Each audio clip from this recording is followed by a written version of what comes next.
Welcome to Southern Fried Baseball, brought to you by College Baseball Central, bringing you 90 feet closer to the greatest show on dirt. Here are your hosts. Welcome in, college baseball fans. We are back here on a Friday, noon Eastern, coming down the home stretch, if you will. So we have 3 SC series left. Nick, feels like it's almost like a moving day on Saturday at the Masters with how many of these teams we have bunched up. How are we feeling this Friday? Yeah, absolutely. It'll be, especially with the matchups we have this week, there's definitely going to be some spots changing and teams kind of separating each other. So it's going to be, yeah, I'm interested to see what the standings look like after Sunday. Yep, when 15 and 14 play each other, that sets up for some really, really great matchups. Let's start with the one that we had last night. The Alabama Crimson Tide host the Vanderbilt Commodores. It's really kind of a redemption arc for John Lem as he gets hidden ball tricked, if you will, and ends up hitting the walk-off home run in the bottom of the ninth. Eric Hines also had it a 3-run home run in the sixth. Initial thoughts before we kind of jump into the Fennel stuff. What did you think of Alabama last night in that victory? It felt like that was one they really, really needed. It's one that both teams need. Yeah, Vandy's on the back burner now. We said it. They really need to win this series. Road series. It's the only chance to really get an RPI boost the rest of the year. Yeah, they need it, and especially when you hold a 4-1 lead, feels like your ace is kind of cruising along. That's one you definitely feel like you got to win if you're Vandy. Yep, you mentioned Connor Fennell, 5 1/3, 5 hits, 2 runs, 70 pitches. It was a season low in pitches for him. I should point out that they started to kind of give up some loud contact there. Did you agree or disagree with Tim Corbin's decision to pull Connor Fennell there? Oh, disagreed. Completely disagreed. Especially with the way your bullpen's been all season long, and it's not even like Connor Fennell is known to give up hard contact. That's fine. He's thrown. There's been games where he's thrown 110. He threw 120 pitches in a game last year. We know he's got like a rubber arm. I was kind of confused by it, especially when you have to win a series and your pitcher, your starter, is giving you the option to kind of rest the bullpen. That was a shocking one, and obviously it didn't pay off for Corbin. No, it did not pay off. Jacob Schultz obviously faces one batter, gives up a hit. Luke Girth behind him gives up the 3-run home run to Eric Hines. I really didn't agree with it in any shape or form. I didn't get playing the matchup aspect of it because Schultz really hasn't been that good in the lefty-lefty matchup, and it showed. The bullpen's been very, very weak. That was the lowest outing or the shortest outing pitching-wise that Fennell's had since the TCU start, for reference. He's got over 100 pitches numerous times in every sense of the word. And, I mean, Vandy's really going to struggle. And I thought it was funny that everybody's kind of been talking about, it's unprecedented stuff. They've never had an SEC team with 15 wins since 2002. The flip side of that is they kind of remind me of that Virginia team from last year where the RPI is terrible. They have enough wins. It's just the RPI is too bad. And, I mean, they get Missouri and I think it's South Carolina. Yeah. I mean, they're just not going to have enough numbers from an RPI standpoint at this point. That was must win. Yeah, I agree. But for Alabama, I mean, Tyler Fay, I think really, really battled 6 1/3, 4 runs. Heinberg behind him went 2 innings, only allowing that 1 hit. Again, Hines had the big home run. Lem had the big home run too as well. It's weird. They're starting to kind of slide a little bit. I think Brady Neal's returning to earth. Fowler and LeBron were hitless, but I mean, they won a game where Holt, LeBron, Neal, and Fowler, there's 1 hit between them. It was bottom of the order. And I think that's really kind of an impressive thing because that's what Alabama's really been missing, wouldn't you say, is that kind of body order depth. Feels like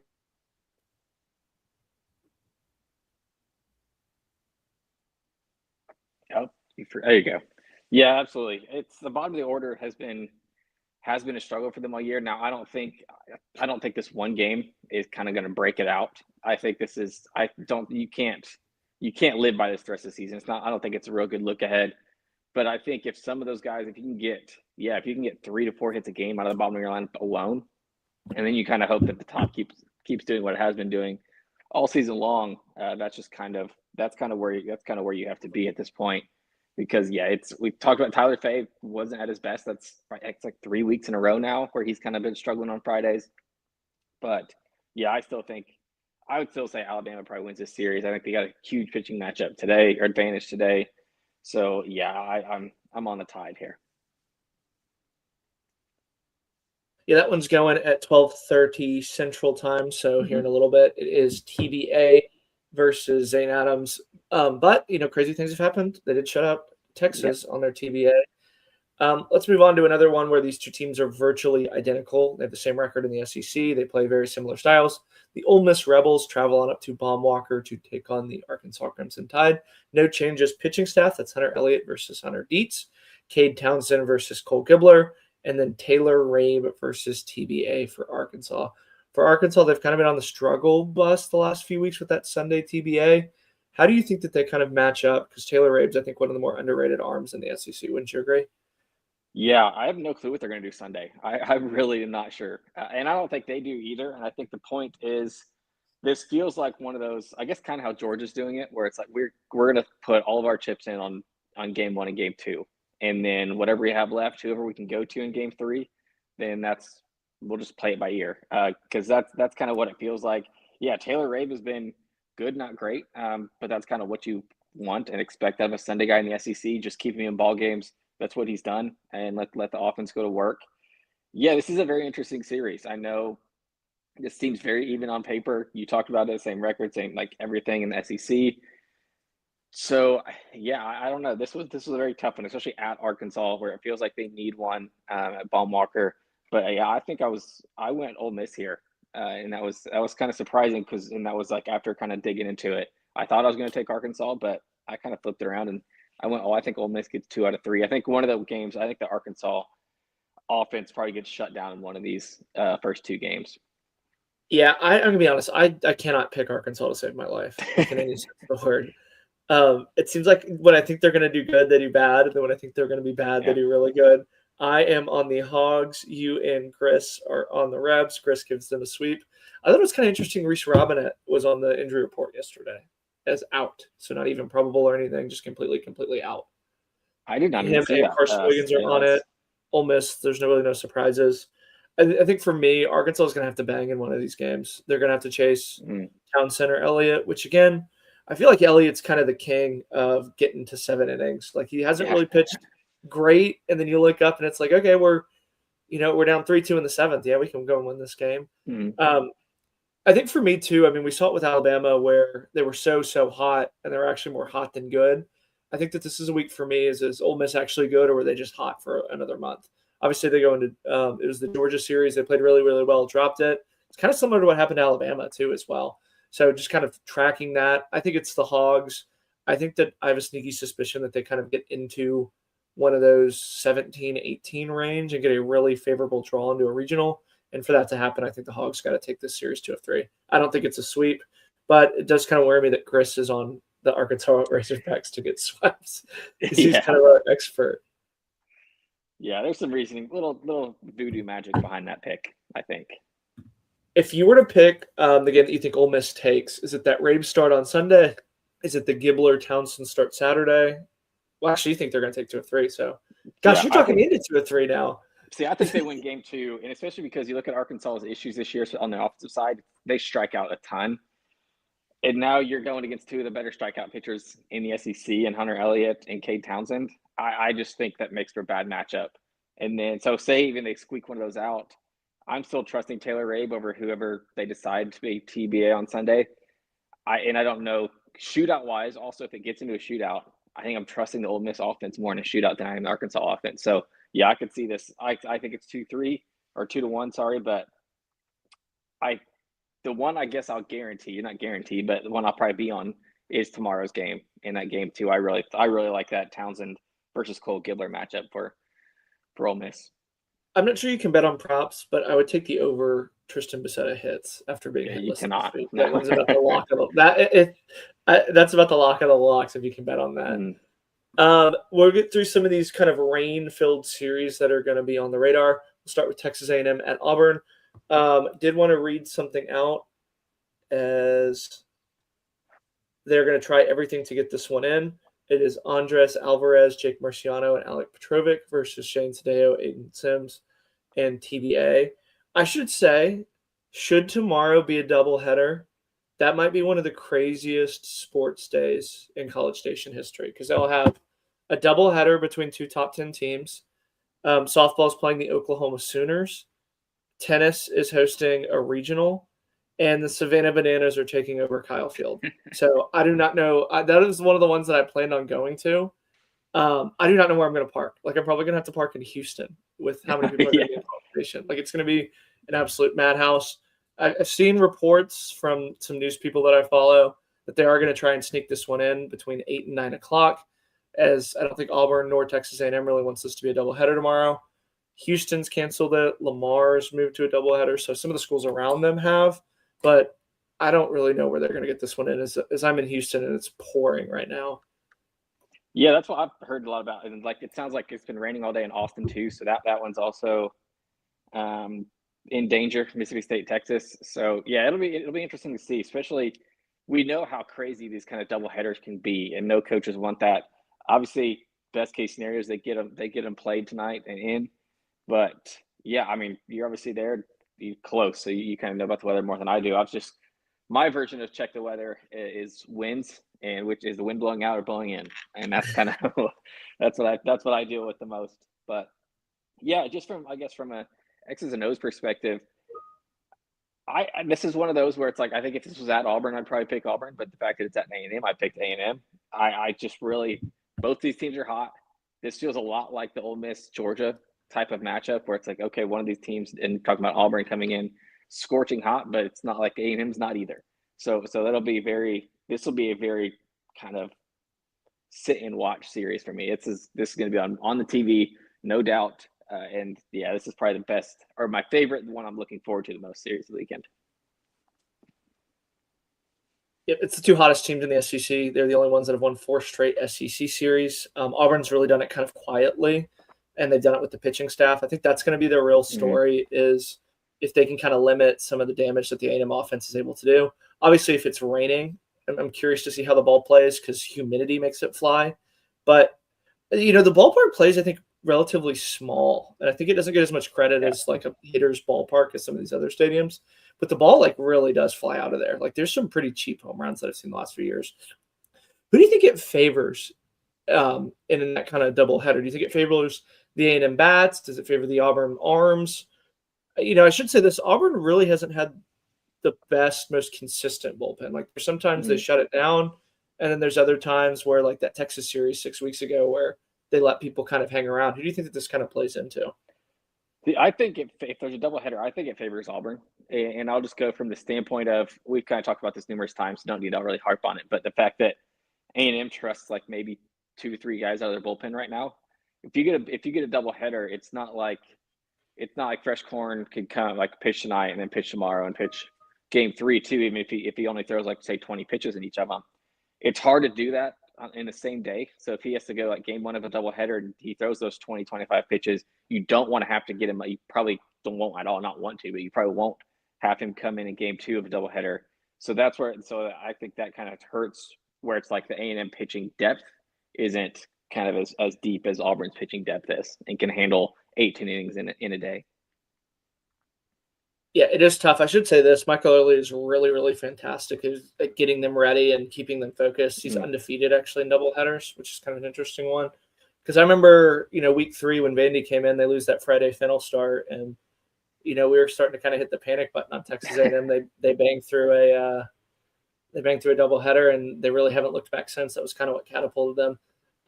Let's shift the focus about an hour east. The Mississippi State Bulldogs are heading into Austin, the magic carpet, if you will. It's Tomas Valencius, Duke Stone, and Charlie Foster versus Dylan Volantis, Ruger Riojas, and Luke Harrison.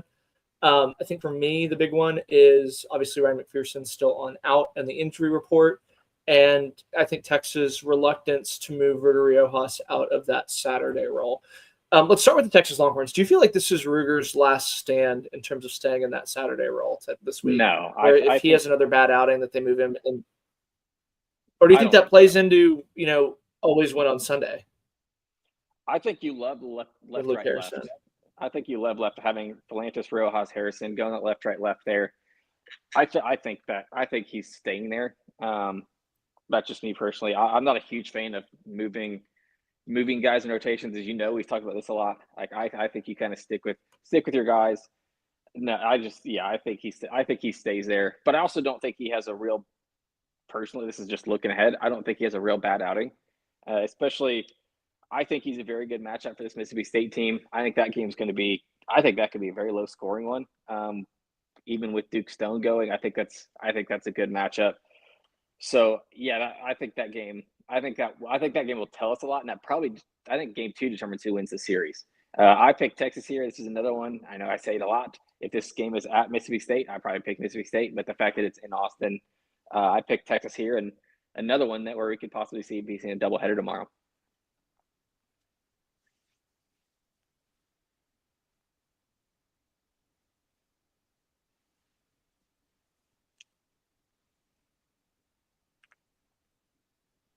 Oh, looks like we lost Jake.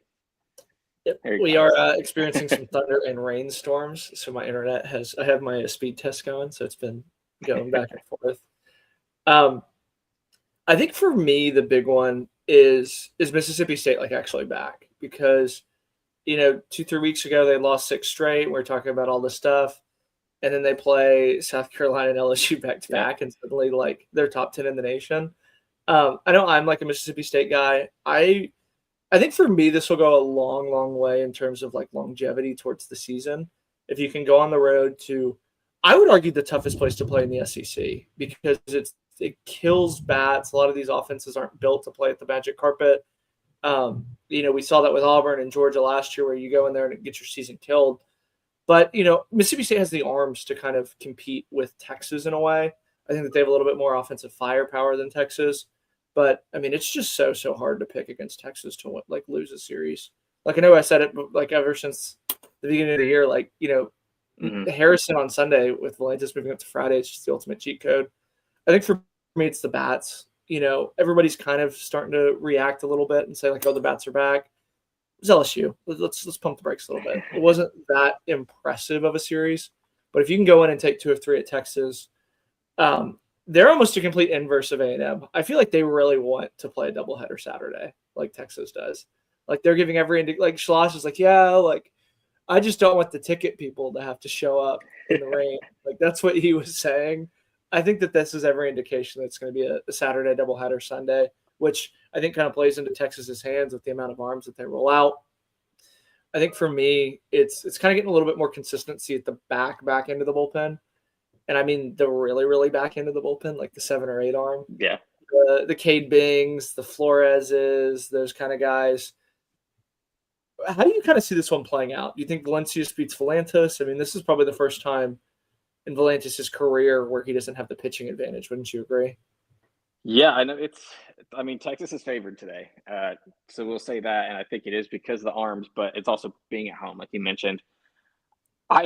I don't know. It's going to be interesting. I'm most looking forward to watching Mississippi State offense and how they react, because we talked about it. You said it. Is Mississippi State back? These arms are not the South Carolina and LSU arms. These guys don't make mistakes. And LSU, part of the reason Mississippi State was able to come back so much is so many free bases. Obviously the big hits matter, and they got them when they needed them. But a lot of times they were getting bases loaded because of a couple walks in an inning, and that's Texas just doesn't do that. So that's kind of what I'm keeping an eye on, is how do they look when they aren't getting those free bases? Can they string 3 to 4 hits together in an inning against this staff?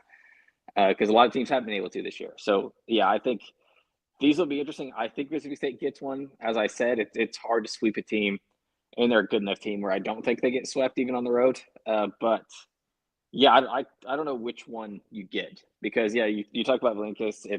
I would say that's more of an even pitching staff or matchup than really him having the advantage. We already talked about Rojas Stone. That's probably one you feel like you need if you're Mississippi State, because I don't think you win that Sunday matchup between Foster and Harrison. I think it's Ruger. I think they chased Ruger early. 4 of the 5 of us went with the Texas Longhorns, with Gris being the lone Mississippi State one. I think that this is probably going to be the series of the weekend for me, along with that Auburn one. I think that they'll play almost inversely. And it's which style of baseball I think comes out to play is kind of going to be the one for me. We are at the halfway point, so let's go ahead and run the home field ad. Before we get back to the action, we've got to tell you about the best gear in college sports. The place to go is Home Field Apparel. Check out the Diamond Classics collection, high-quality throwback jerseys for your favorite team. From the Arkansas Razorbacks to the Vanderbilt Commodores, Home Field has you covered. Home Field's the only apparel partner of College Baseball Central. Gear up for game day by visiting homefieldapparel.com. Shout out to Home Field. I just got some of the Jackie Robinson collection in the mail. It is probably one of the best things I think I've ever seen. It's super, super comfortable, like always. They have the Indy 500 collection that's coming out that I'm probably going to steal a few pieces from that. So thank you, Home Field. Use code CBC15 for all of your home field needs. For a team that probably is looking at buying football home field gear, the LSU Tigers will host the South Carolina Gamecocks. This is another one that's probably going to be rain-filled. Kason Evans is listed as out on the availability report, along with Jake Brown. Chris Stanfield is questionable, along with John Pearson and Zach York. South Carolina has a clean bill of health, if you will, outside of Hollins and McCoy. Both of these teams, I would say a sweep from either of these teams, and they're right back in the hunt. If it's 2 of 3 either way, I think both these teams are mathematically eliminated. St. Phillips, Brent Stone, and TBA versus William Schmidt, Marco Paz, and TBA. What a nightmare, if you will, for LSU. They lose Moore and Schmidt against probably one of the best pitching teams that they're going to see. Are you ready to officially kill LSU and we stop talking about them and move them into kind of like a Missouri where we gloss over them? Do you think they get up off the mat? Do you think South Carolina finds a way to go 7-2 and into the conversation a little bit? I feel like I'm watching this one for all the wrong reasons. Wouldn't you agree? I mean, I've already killed both these teams, so that is perfectly fine. I think they're both done in my opinion. I don't know how many eyes I will even get on this one, just because if we talked about, like, we love the other matchups that we have this weekend, and especially once you start getting in double, if we have double header territory with some of these games, there's going to be games on all day long from multiple ones that I want to see. So this will be more of check the score, like, kind of during as it's going on. But I don't know what to think. Like, South Carolina's probably been playing better lately than LSU has, but obviously LSU's at home, and it still feels like there's going to be home field advantage there, even if, I don't know. It'll be interesting to see what the crowd is like, considering they know it's South Carolina. They kind of know that their season is kind of over, like, from an injury standpoint, mentality standpoint, like nothing is going their way anymore. So this will be just interesting from that standpoint of, you talked about them. They're down on the mat right now. What does them getting off the mat look like? I know I picked LSU to win this series, and it's just, I don't know, trusting LSU brand, I guess, more than anything. But yeah, it's not going to surprise me if, no matter what happens in this series, it won't shock me. It is the last day of class, so I know that we talked about that with Alabama, about it being finals week. They will still have students there this week. I can be honest, if I was a student, I would not be at this game. These are going to be depressing-ass baseball games. I actually went with South Carolina. I think they have a little Monty Lee magic. Honestly, I think LSU's starting to kind of treat – what's funny is we talked about how LSU felt like a minor league team, and now they really feel like a minor league team where they don't give a shit if they win. They're just like, we'll let them go out there, go for 4. We won't pinch hit. Obviously, when you have Marco Paz as your Saturday guy, I think that really kind of says a lot about the development at LSU and what they kind of value. I think if it was Maneri and they had a little bit juice that they could boo Paul Maneri, it'd be a little bit different. Monty Lee, I think South Carolina's playing the better baseball. I don't think LSU's fans are going to be that much of a factor, just with the rain and them sucking. This might be something where, like, we take pictures of and make fun of LSU in like 2-3 years. Like, that's how bad I think that this crowd's going to be at the Hawks. We'll see. I think Andrew actually went with an LSU sweep. I went with South Carolina. Everybody else went with LSU. So kind of an interesting one. Andrew thinks they get up off the mat. Another kind of exciting series that I think most weeks would be like a headliner. The Florida Gators go into Norman, Oklahoma to take on Boomer Sooner. OU going with some changes as Caden Leon starts in place of LJ Merciless, Cam Johnson and Cole Cord Ranger behind him. Florida obviously going with King, Peterson, and Sandiford.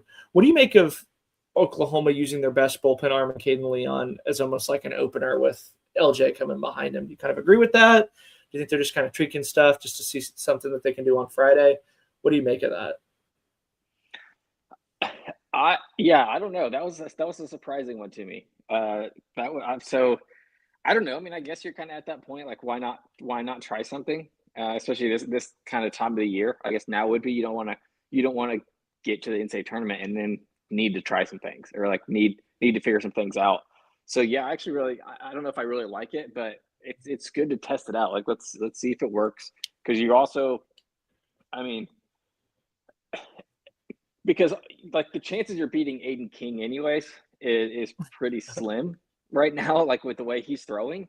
So yeah, I mean, you kind of know, like let's do some matchups early. Let's see if we can confuse these Florida hitters to keep it low enough scoring to where maybe in the 7th, 8th, 9th, they have a chance to win it.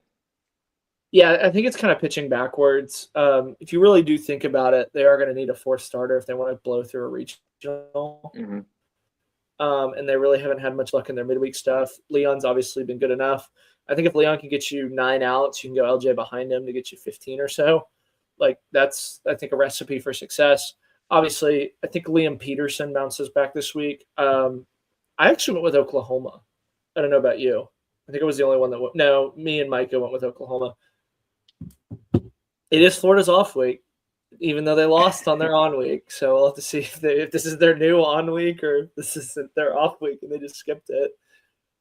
I'm running out of stuff to say about Florida. I feel like I'm just so confused by them because they look at times like a team that can win the national championship, and then they also look like a team that'll go 0-2 in a regional. Like there's just no in between with this team. Wouldn't you kind of agree? Yeah, we've kind of beat them up like over and over about like which team we're going to get. I picked Florida here just because I don't know, talent wise, I guess. Like this was another one where this was a very kind of, I guess, coin toss one for me, because like you talked about, Liam Pearson has been struggling, and then which version of Cam Johnson do we get? Who's matching up against him? He's been pitching really good. Yeah, which Variant says he's going to pitch bad. Yeah, just back to the mean. But yeah, Russell Sandiford, Cord Ranger is gonna, like, that could be the one where it's like if it's tied up 1-1, that'll be a very interesting one, because you kind of have obviously Cord Ranger second game back from injury. Russell Sandiford has kind of been just your, I guess, steady up until last week, but that's obviously different. That's a different type of offense that he was facing last week. So yeah, it'll be a very good one. Very good series. I took Florida. I trust just because I really think they win game 1. And if you're telling me that I can get the more talented team just to win one of the next 2, I think that's where, I don't know which one it'll be. Like I said, but yeah, I think I rolled with Florida here, and I think Oklahoma is. I think they've kind of been what we expected. I think they're kind of getting back to that point where it's like they're around that, like somewhere between like the 10 and 14 in the SEC. Compared to where Florida's probably somewhere around that 5 to 10 range. Just don't know where, depending on week to week. So yeah, I went with Florida here. Yeah, it'll be interesting. I think that this is another really kind of bad matchup for Liam Peterson. It's another pesky offense. It's very patient. I think for me, the big one is just 1, Oklahoma's at home, and then 2, just Oklahoma's ability to punish people that kick the ball around. I mean, we've seen that numerous times where OU maybe doesn't out-hit or outplay an opponent, but they punish you when you make a mistake, and that really is kind of what Florida's defense does. And it feels like you can almost kind of wait out Sandiford, like on Sunday. I know that feels weird to say, because those last 9 outs, Florida's going to be like counting every single one that they get. It'll be really, really interesting to see, because OU has a really good bullpen. Leon, obviously, he's starting. But Cleveland's been really good. Bodine's, I think, another really fantastic bullpen arm. It's a quiet bullpen, and I think in a good way. That's why I kind of went with OU. It's just the bullpen arms I trust a little bit more. I think it's a clean bill of health, by the way, for both teams. Like there's nothing new that popped up. Let me double check. Luke McNeely's listed as questionable, and Castrayer still listed as out. I think that they were trying to kind of work him back a little bit, but why rush it? You're going to be in the tournament. Yeah. Next up, probably the one that everybody has been looking forward to the most for all the wrong reasons. The Georgia Bulldogs will host the Missouri Tigers up at Foley. It is first place versus last place.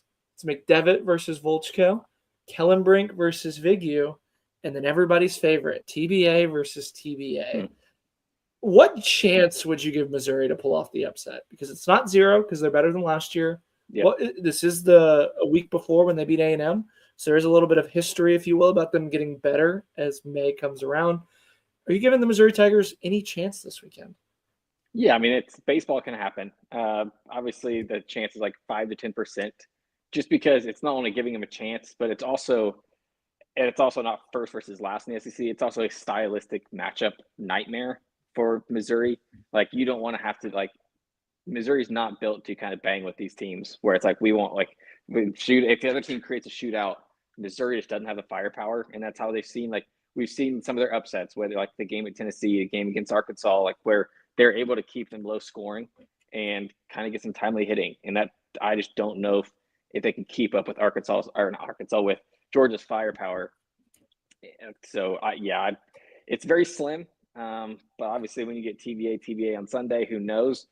But that's when also I'm trusting Georgia's bats to like be alive by that point. So it's tough. I mean, obviously I picked a sweep. I think it will be, but obviously I'd be surprised if one of these games isn't close because Missouri's been pesky.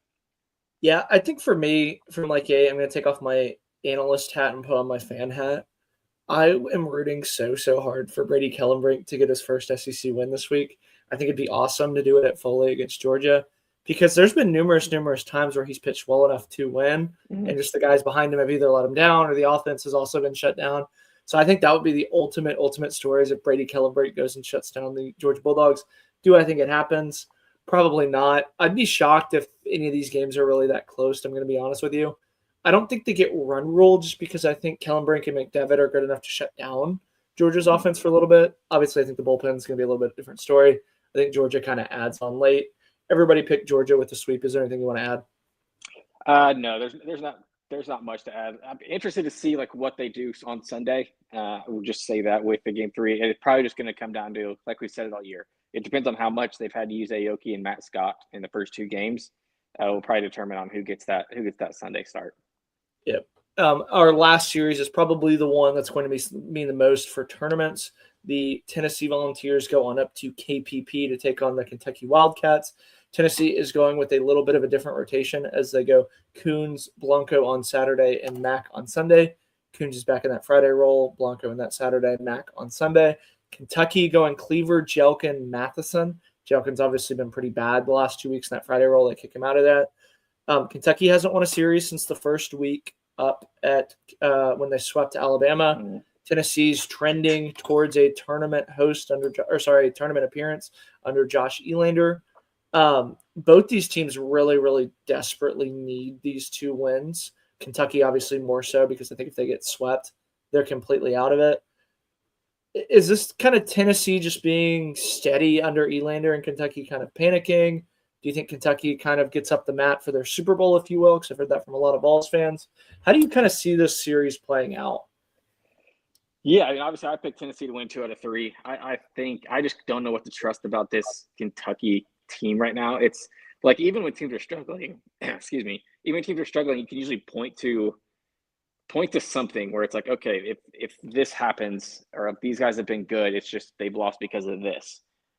With Kentucky, like right now, I don't know where to point where I think they're going to get a lot better. Like the arms just haven't been there. You're trusting Cleaver back in the rotation. We've seen there's a reason he was taken out of the rotation because we saw how bad it was like the first half of the year. Now you're putting him back in the Friday role against Tegan Coons. Not a good matchup there. Which Jackson Jelkin do you get? Do you get the one from the beginning of the season where he looked like a true ace, like an SEC ace, or do you get what he's kind of been lately? Like ERA is almost 4. And then, Connor Madison, like that's just one of those where it's like, hey, we have to throw somebody on Sunday. Here's a guy with an ERA of 6. So that it'll be rough compared to you know what you're getting from the Tennessee starters. Like they've been like it's kind of like even no matter when you move them around, I think you're fine with all 3 of these guys on any of the days just because they've kind of been steady all year long outside of a couple appearances. So I think I have to trust Tennessee's arms here. It'll be interesting to see what Tennessee bats do at that field in that ballpark. Obviously, this is a very different Tennessee team where it's like they aren't home run dependent like they have been the last 5 or 6 years.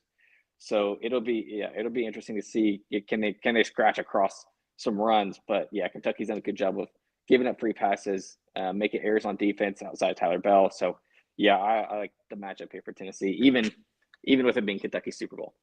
It's really weird because I feel like Tennessee's arms play better at KPP than Lindsey Nelson. Like I wouldn't say I would flip this if this was at Lindsey Nelson, but I feel a lot better about those 3 arms. I should say this: Kentucky sits at 9-12 in the SEC. Should they be sitting at 9-15? That would mean going 5-1 against Florida and Arkansas. So this does kind of feel like we saw it with LSU at Mississippi State and even Texas A&M, where they have to have that last stand. They're probably going to come out with a little bit more fire, but how long does that really last? Because when you're kind of trying to play this, upset guy and Landon Mack and Tegan Coons are shoving it down your throat, like that shit gets really old really fast. I picked Tennessee to win. I think everybody picked Tennessee to win. This one was actually one of the easier ones to pick for me. I mean, Kentucky's lost 7 straight SEC series. Like, do you really bet on against one of the better? Like, Tennessee's been really, really good for the past month. I would say they've been one of the more under the radar, really good SEC teams. I mean, you've talked about their losses. I think they've lost games every single which way. And now they're starting to win games. Like they're starting to win games where they only get home runs. They're winning games where they don't get any home runs and they manufacture runs. I'm kind of excited to see Tennessee. I think that they're if they go 2-3, I think they clinch actually. Like they'll get there just with a win number. Let me double check that. Because they're trending towards getting in anyway, even if they drop 2 of 3. But I mean, if they're sitting there 3-0, let me see. To pull up there. Yeah, if they sweep Kentucky, they'll officially be in. That'll get them to 13 SEC wins, RPI above 30. Like they'll 100% be in it ever since the word. They do have Texas and Oklahoma. So if you are Tennessee, I feel like you want to kind of empty the chamber, if you will, and go for the sweep. Wouldn't you agree? Yeah, I mean, you might as well. And that's what the good thing about like them not having a TBA. It's like no matter what happens Friday, Saturday, you have Landon Mack going on Sunday this week. So you're going to trust whoever he's matched up against. He probably has the pitching advantage, especially this week. I really like what I've been seeing out of Tennessee. You mentioned it. Seems like where they're getting hot. I wouldn't even say hot at the right time, but it's like, yeah, they've found ways to win games that they should be winning, which was a problem at the beginning of the year. So yeah, they've turned it around. Really like what I see. Yeah, now the only case is, do they end up with a 2 seed or a 3 seed is kind of what it's looking like, and that's going to depend on the next 3 series for them.